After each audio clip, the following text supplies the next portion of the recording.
This is a metaphor for your business's journey. Sometimes it feels like you're going 100 miles an hour, barely keeping up. But to cruise through challenges, you need someone who's right there with you. That's what Dell Technologies advisors do. They have the Windows PCs and tech advice you need to get past whatever's in front of you and get where you want to go. Call an advisor today at 877-ASK-DELL. That's 877-ASK-DELL. A start to a simpler experience with Windows 11 Pro. All right. Hey, BA fam, we are back and I'm shocked and excited today. I'm shocked that it has been this long and we've never had Tonya Rapley on the show. But today I am so excited because we are finally making it happen. Hello, Miss Tonya. Hey, yeah, I think the last time you reached out, I was like in the throes of like morning sickness. It was like, this ain't gonna work. Yeah. I'm glad you chose yourself in that instance. Yeah. But for those of you who do not know Miss Tonya of My Fab Finance, personal finance educator, badass entrepreneur. Yes, she's a mom, but that's not it. A newbie real estate entrepreneur as well, because we're never going to stop adding things to after our names, apparently. Just keep going. But I am so excited to talk to you because, I mean, y'all, Tiffany and I both, but I have known Tonya since 2000. We all met at FinCon, I feel like, for the first time in person, 13, 14. And it was when My Fab Finance was just kind of getting kicked off. When did you start all of that? Yeah. So, I think I know Tiffany a little longer than I've known you because I met Tiffany early on in my journey. She was one of my early mentors. But My Fab Finance started in January of 2013. My goal was to get a 700 credit score by the time I turned 30 years old. And I wanted free clothes from Macy's. Those were my ambitions when I started it in 2013. And here we are in 2022 with a multi-million-dollar business and other things that have been offshoots of that. So it's been a journey, but we met, FinCon. I think Black Enterprise is about to happen. Yes. A lot of stuff. Yeah. When I saw that cover, you got the cover of Black Enterprise, right?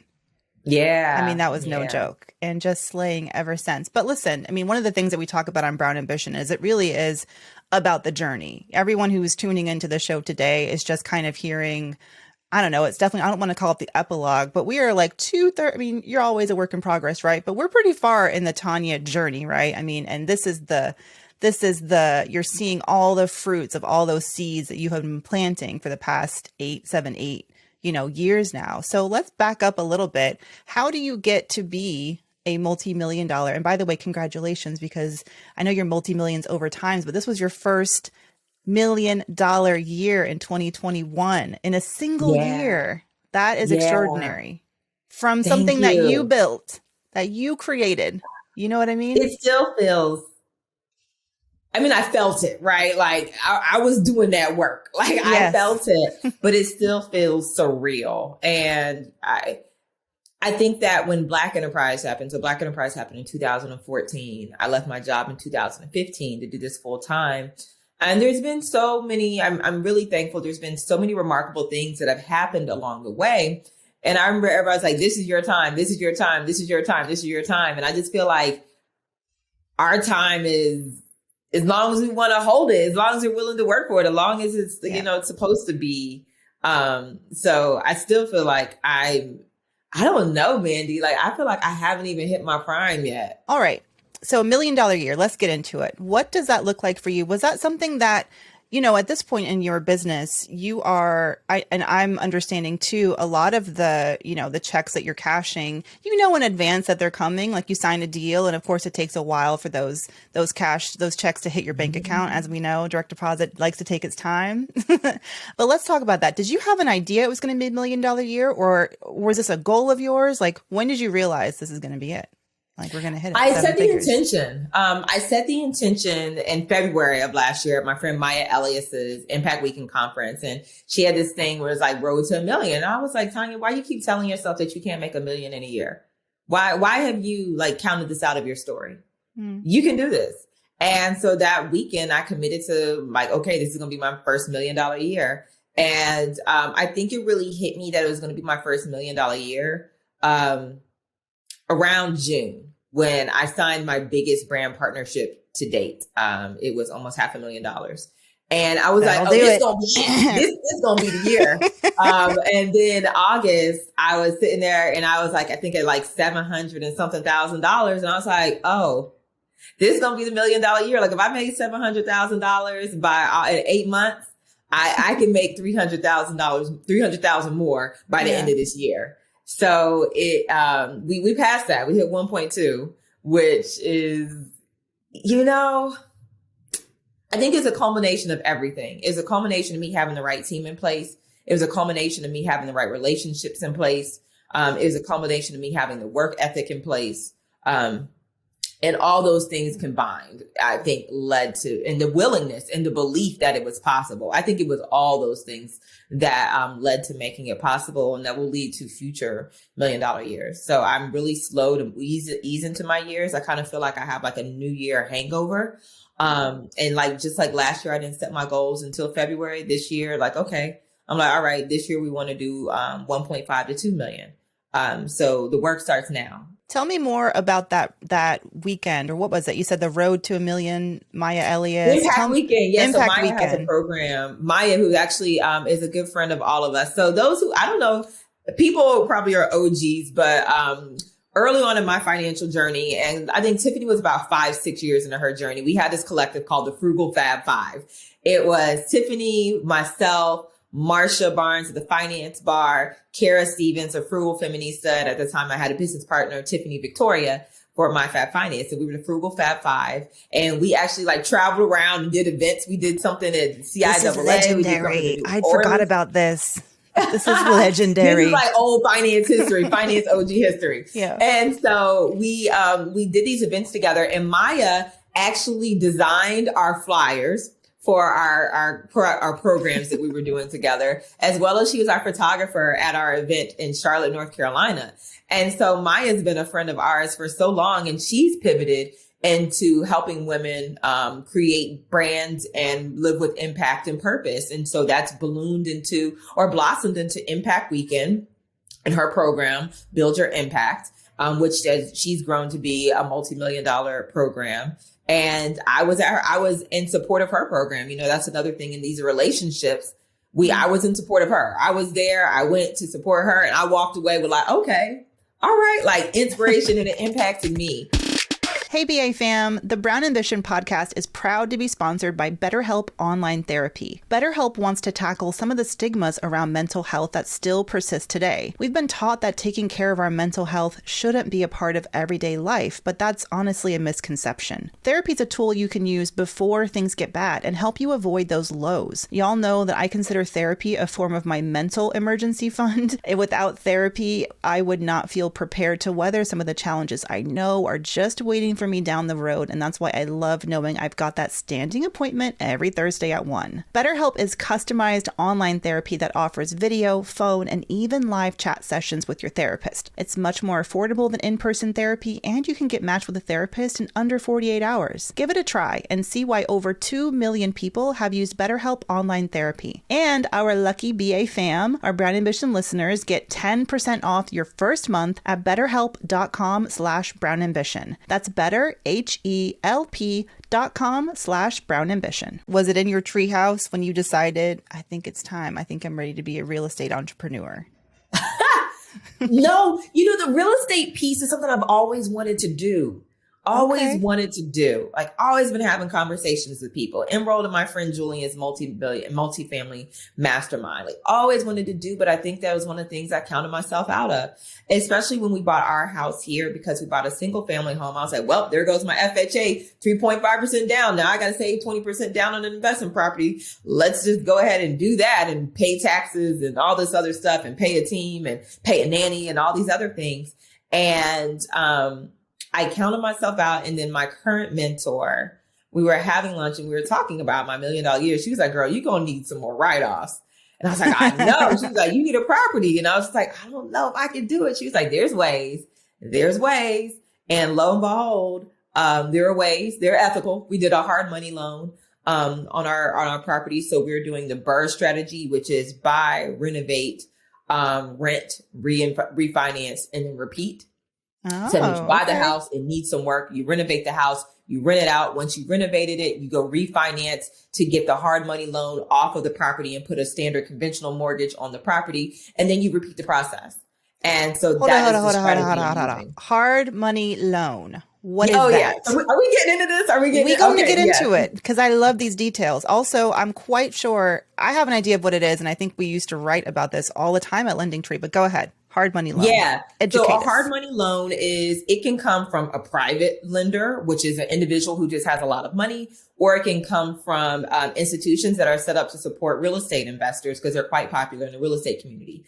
The hard money loan is going to come with a higher interest rate, but often it's going to be, they understand that you are doing renovations. So we contracted our house for $223,000. We took a hard money loan for $285,000. So they funded us $62,000 to do the renovations.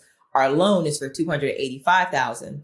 But once we renovate the house, we've forced appreciation. So the house, the ARV, the comps in the area are about 400. So I'm really getting in real estate terms now. Oh, so don't worry. I'll let you know when I need you to slow down. Go ahead. Yeah. The other it. homes that are selling in that neighborhood are going for $435,000.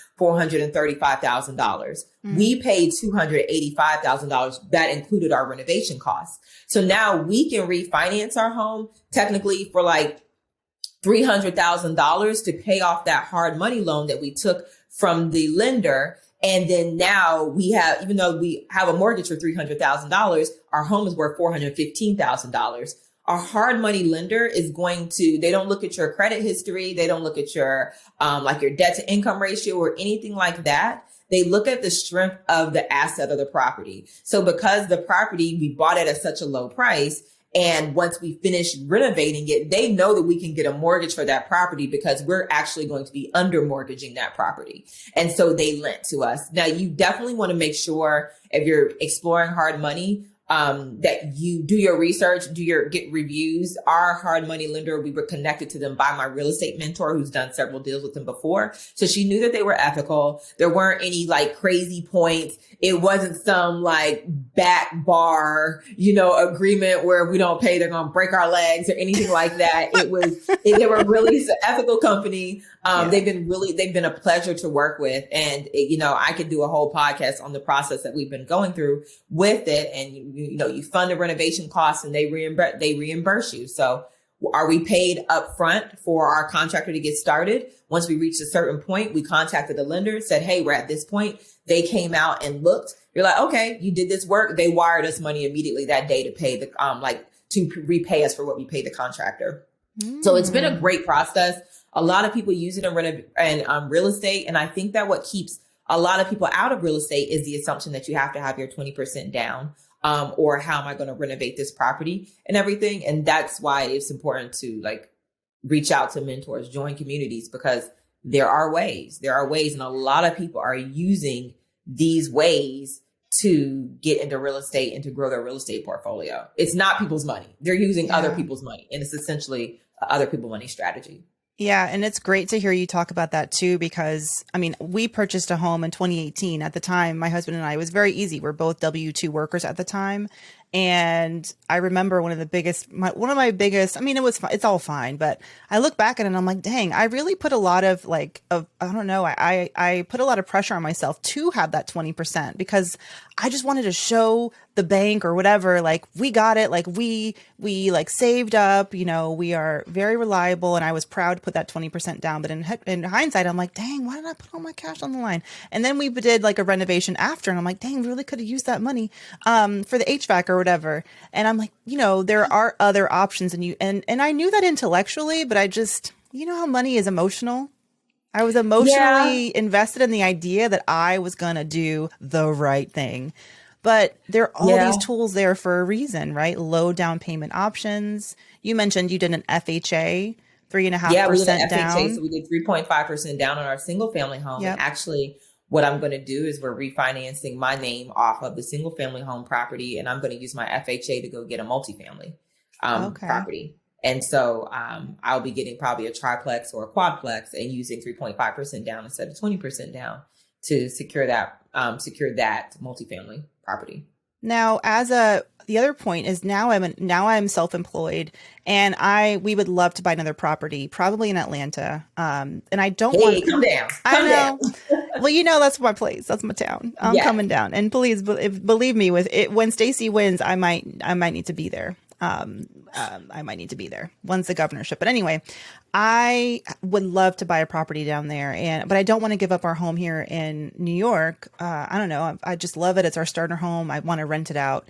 And I am just at the beginning stages of telling myself that it's possible, even though I feel like the perception is that, oh, you're self-employed, you're not a W-2. It's going to be so hard for you to get approved for a loan. But you're already dispelling that myth for me. So thank you. Absolutely. And because actually our single family home that we have now, me and my husband are self-employed. Like we bought it as self-employed individuals. I've been self-employed since 2015. He's been self-employed since 2000 and I think he was off and on, but he was officially self-employed in 2016. And yeah, we did it. Like you just have to have, and the other thing is you don't have to finance it in your name. You can finance it in your business name. And when you finance it in your business name, you can get what's called a no-doc loan, where it's just like, either they want you to have the 20% down, or you go to a hard money lender and you get something that needs some, renovations, and you don't have to provide a W-2. And that was what I wanted to do, because buying a home as a self-employed individual, they definitely ran us. Like they ran us. They needed contracts. They needed bank statements on bank statements on bank statements, but they needed contracts to show that we had other jobs coming in even after we closed on our house. Oh, wow. And I was like, I don't want to go through that. I want it to be simple. And when we did the hard money loan, literally asked for our operating agreement, bank statements to make sure that we had money to get the renovation started. And if something was to fall through, that we had money to cover it.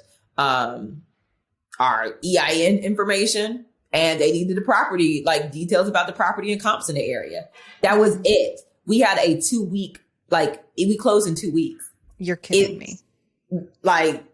So to think that all those years that I thought that I would be hindered by not being a traditional employee, to find out that we closed quicker using my business, it changed the game for me. It changed it, and it just shows me what's possible, as well as what people have been doing all this time. Right. Why I thought it was hard.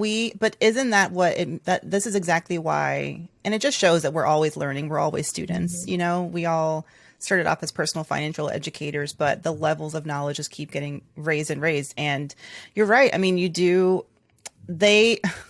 the secrets that, we're not privy to, because we're not necessarily in those environments where people are just talking about this over dinner, after a long day at work. Oh yeah, someone got a hard money loan, and we're going to buy a quadruplex. I'm like, what? Those conversations are, personally, I'll speak for myself. I don't know what it was like growing up, in your home, but definitely those were not the conversations we were having. Yeah. You know what I mean? My parents are still like, what did you do? They're still trying to figure out. They're still skeptical. And I feel like my parents are really skeptical until they see me do it. Because I came from military. My parents are both military vets. And so that's right. Weren't you born in the Philippines? Yeah, I was born in the Philippines. So I know, Tiffany's parents are Nigerian. And I feel like the next level is military parents.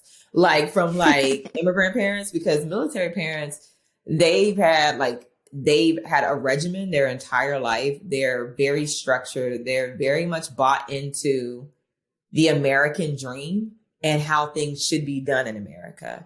And it's required a lot of me just saying, no, that's not my truth. I'm going to do things a little differently. And sometimes it's scary, but I think I'm teaching my parents. There comes a point in your life where you start parenting your parents. And I think that I'm at that phase. Well, tell me really quickly about the search for the house, because I know Atlanta, and this is not for anyone listening in other cities, any big city. It just feels like post-pandemic that the real estate market was crazy. My dad was trying to buy a house outside of Atlanta. It took him 6 months to get something he could afford. So what was that process like? And any tips for folks who are researching real estate properties right now and feel like they are never going to find that sweet spot as far as price? Yeah, well, yeah, it was definitely a seller's market when we bought, but that's the power of having a mentor. My mentor gave me a strategy. She was like, we bought the house off the MLS. We didn't go to a wholesaler. It wasn't, we weren't driving around looking for numbers, but the strategy is there are going to be houses that are beautiful on Zillow. And like everybody wants that house. Look for the ugly house on Zillow that's been on there for like a couple weeks, because nobody's checking for the ugly house. They not even like, our house had like 5 saves, but it had been there for like 3 weeks, only had 5 saves. So the seller was getting desperate, and they were kind of like, well, nobody was really checking for the house.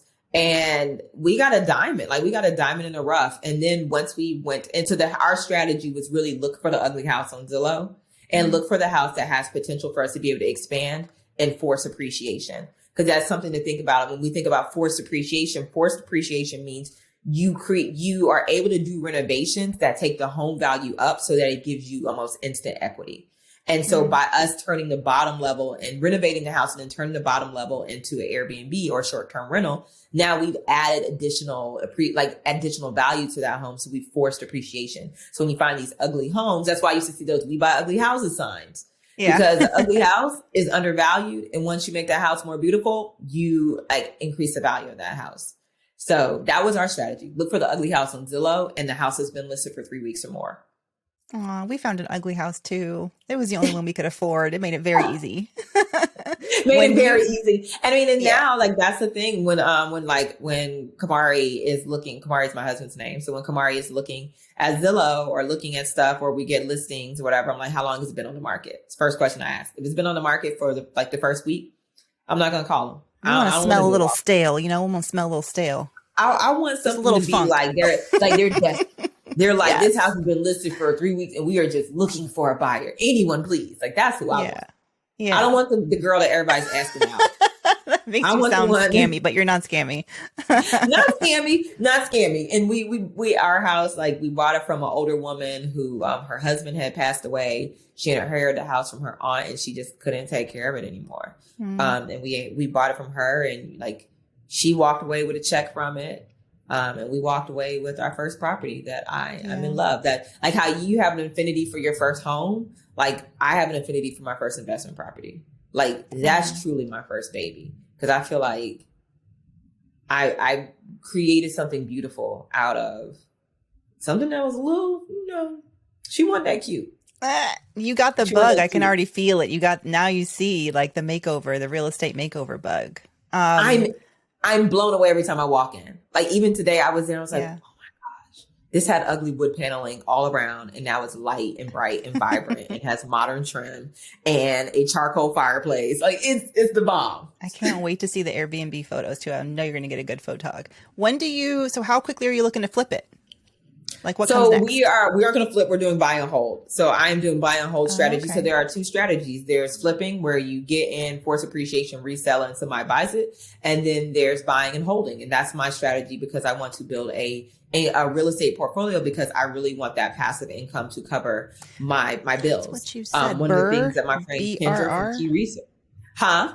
You said, sorry to interrupt you. I just wanted to go back. That's right. You said you were doing BRRRR. BRR. Yeah, BRRRR. So for me, BRRRR is I repeat the process, but it also means that I'm going to hold the property in my portfolio. Okay. And so my friend Kendra, I remember I was having a conversation with her, and somebody was trying to buy her company. And we were just talking, and she's like, I'm not taking just anything. Like my properties pay my bills. Like I'm not. And I was just like, ooh, what a flex. I want my property to pay my bills. That's what I'm working on, is like having enough passive income through real estate to cover my monthly overhead. So I'm just buying what I can buy. That's why the next one's going to be a multifamily. Can I just say thank you again for joining Brown Ambition? Finally. Oh my gosh. Finally. It's been such a thrill to have you on. I hope that people got value out of this, because we're just friends having a conversation. So I hope people got value out of this. I know I did. That's what I care about. No, I feel like for anyone, the message is, and this is especially, it was good for me too, because I do feel like real estate, like I said, is something that I started to kind of just put on the back burner as a possibility. But thanks for giving me some room to dream a little bit about it. And even if I don't buy a property this year, which I definitely probably won't, a couple of years, I'll think about this conversation, and maybe even I'll take some steps today, like anyone listening, to start researching what the potential is, what options are out there. It's not like you have to remind you. Yeah. Yeah. Don't count yourself out. Remember I had that, I had a housing event in New York City a couple of years ago before I left, and you came to the event. I remember that. Feel like you left the event and found, and like you were counting yourself out then and left the event and found out that you were actually like financially ready to buy a house. Like when you left that, like, oh, I'm actually in a place where like we could buy, it's just a matter of you coming around to being ready to buy. It was mentally preparing myself. Yes. Don't count yourself out. Yes. Yeah. Of creating more passive income for yourself. Whatever it is. I mean, whether it is passive income from real estate, I mean, as you've shown, passive income from leveraging your brand to book $500,000 brand partnerships. I mean, can we talk about goals? Like, so proud of you. And you're also showing that you can be all these different things at different times in your life. You don't have to just choose one and stay in your lane.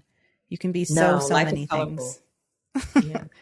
Aw, I wish we could keep talking forever. But thank you again, Tonya. What do you want to promote? What do you want to shout out? Where can people find you?